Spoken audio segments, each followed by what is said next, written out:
Scene opens with the grand, dusty image of the Roman parade. Slow push in. Have you ever looked at a picture of triumph and seen the story hidden in the shadows? This isn't just a parade. This is Rome, 120 AD. The air is thick with dust, the sun beats down, and the sound of trumpets tries to drown out everything else. This is the height of the Roman Empire, a spectacle of power designed to awe the world.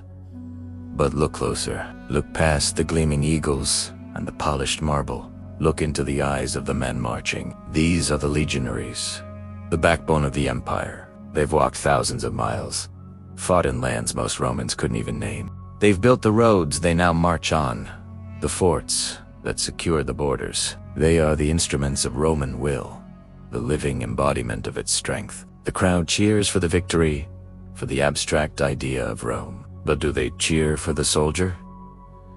Do they see the man inside the armor? Notice the way they stand. It's not the crisp, parade ground posture you might expect.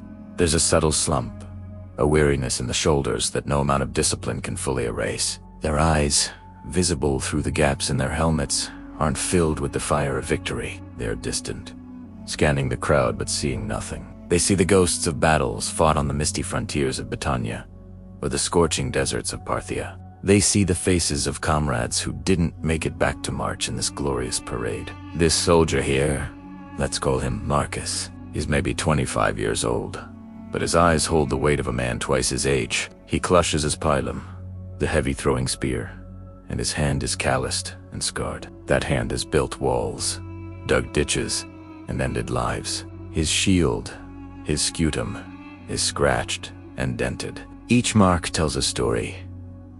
This one, a glancing blow from a Dacian foe. That one, a desperate block against a Germanic spear. This shield is his partner, the silent witness to his survival. The crowd roars as the emperor's chariot approaches, a wave of gold and purple. The emperor, perhaps Hadrian, a man known for his travels and military discipline, raises a hand to his people. He is the symbol of it all. For him, this parade is politics, a confirmation of his power and the security of the empire. For the people, it's a festival, a break from the routine, a reassurance that they are safe, that Rome is eternal. But for Marcus, it's the final, exhausting leg of a journey that began years ago in a small village he can barely remember. His mind isn't on the glory, it's on the simple things. The ache in his feet from the unforgiving hobnailed sandals, the caligae, that have carried him across an empire. It's on the thirst that the rationed water can't quite quench. It's on the letter from his family, tucked inside his tunic, its edges softened from being read and reread by moonlight in 100 different camps. That piece of papyrus is more real to him than the roaring crowd and the golden chariot. The parade is a performance, a magnificent, breathtaking performance, but it masks a brutal reality. The Roman military machine was relentless. It consumed men, resources, and entire cultures. The peace it enforced, the famous Pax Romana, was bought with blood and iron. These soldiers were not just warriors. They were engineers, builders, and policemen. They were the lonely sentinels on Hadrian's wall, staring into the mist, and the grim enforcers of order in rebellious provinces. The sunlight catches the dust kicked up by thousands of marching feet, creating a golden haze. It's beautiful and cinematic, but for the men marching, it's just more grit to get in their eyes and throats. This is the duality of Rome. The breathtaking architecture and the brutal conquests, the profound philosophy and the blood-soaked sand of the arena, the glory of the parade and the exhaustion of the soldier. Bained Marcus, another soldier, Lucius, shifts his weight. He's older, a veteran on his last campaign. He's seen 3 emperors.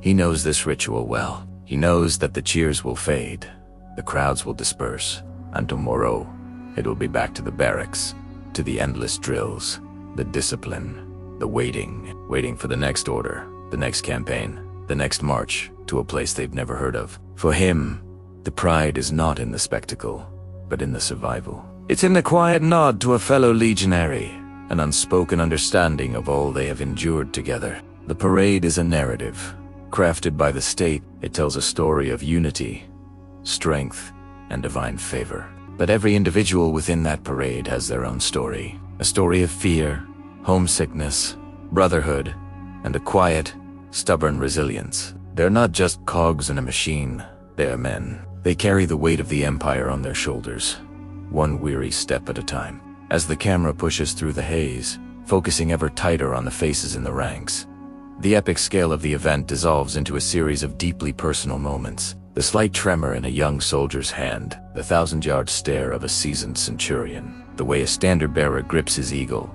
a symbol that is both an honor and a heavy, relentless burden. This image, frozen in time, asks us a question. What is the true cost of empire? It's not measured in gold or territory. It's measured in the silent exhaustion in the soldier's eyes. It's written in the dust and sweat of a 1,000-mile march that ends not in a home, but in another parade, on another marble street, under the gaze of a crowd that can never truly understand.